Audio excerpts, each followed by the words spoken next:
بسم اللہ الرحمن الرحیم۔ ایک نمبر 105 جی سورہ النساء کا تلاوت اور ترجمہ ہو چکا جی، تفہیم باقی ہے، سرگوش کی جاؤ گی۔ اعوذ باللہ من الشیطان الرجیم، بسم اللہ الرحمن الرحیم۔ اس رکوع اور اس کے بعد والے رکوع میں ایک اہم معاملے سے بحث کی گئی ہے جو اسی زمانے میں پیش آیا۔ قصہ یہ ہے کہ انصار کے قبیلہ بنی ظفر میں ایک شخص طامہ بن یا بشیر بن عبیرق تھا۔ اس نے ایک انصاری کی زرہ چرا لی، اور جب اس کا تجسس شروع ہوا تو مال مسروق کا ایک یہودی کے پاس رکھ دیا۔ زرہ کے مالک نے آنبت صلی اللہ علیہ وسلم سے استغاثہ کیا اور طامہ پر اپنا شبہ ظاہر کیا۔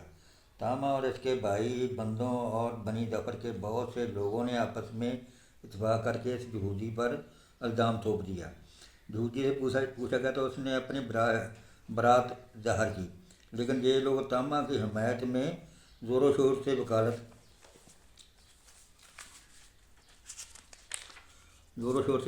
کرتے رہے اور کہا کہ یہ یہودی خبیث جو حق کا انکار، اللہ کے رسول سے کفر کرنے والا ہے، اس کی بات کا کیا اعتبار؟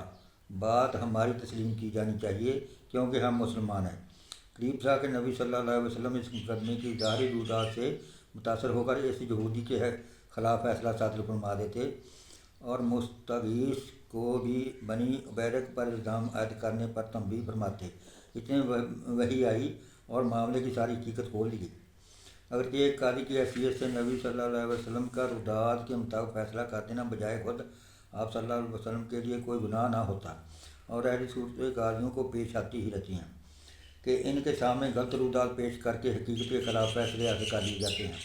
لیکن اس وقت جب کہ اسلام اور کفر کے درمیان ایک زبردست کشمکش برپا تھی، اگر نبی صلی اللہ علیہ وسلم اس رویداد مقدمہ کے مطابق یہودی کے خلاف فیصلہ صادر فرما دیتے تو اسلام کے مخالفوں کو آپ صلی اللہ علیہ وسلم کے خلاف اور پوری اسلامی جماعت اور خود دعوت اسلامی کے خلاف ایک زبردست اخلاقی حربہ مل جاتا۔ وہ یہ کہتے کہ فرقے کے اجی جہاں حق و انصاف کا کیا سوال ہے، جہاں تو وہی جتھہ بندی اور عصبیت کام کر رہی ہے جس کے خلاف تبلیغ کی جاتی ہے۔ اسی خطرے سے بچانے کے لیے اللہ تعالیٰ نے خاص طور پر اس مقدمے میں مداخلت فرمائی۔ ان رکوع میں ایک طرف ان مسلمانوں کو سختی کے ساتھ ملامت کی گئی ہے جنہوں نے محض خاندان اور قبیلے کی عصبیت میں مجرموں کی حمایت کی تھی۔ دوسری طرف عام مسلمانوں کو یہ سبق دیا گیا ہے کہ انصاف کے معاملے میں کسی تعصب کا دخل نہ ہونا چاہیے، یہ ہرگز دیانت نہیں ہے، اور اپنے گروہ کا آدمی اگر برسر باطل ہو تو اس کی بے جا حمایت کی جائے، اور دوسرے گروہ کا آدمی اگر برسر حق ہو تو اس کے ساتھ بے انصافی کی جائے۔ یعنی فرمایا کہ یہ نہیں ہونا چاہیے جو اپنے گروہ کا آدمی وہ خلاف اسی مطلب وہ حمایت کریے، دوسرا یہودی ہے وہ سچا ہی ہوئے وہ خلاف بیان دئیے، تو یہ انصاف نہیں۔ باخر دعوانا الحمد للہ رب العالمین۔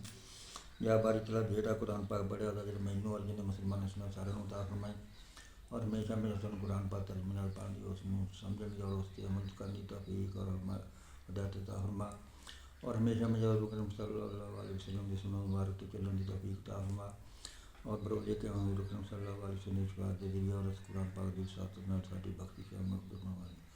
باخر دعوانا الحمد للہ رب العالمین۔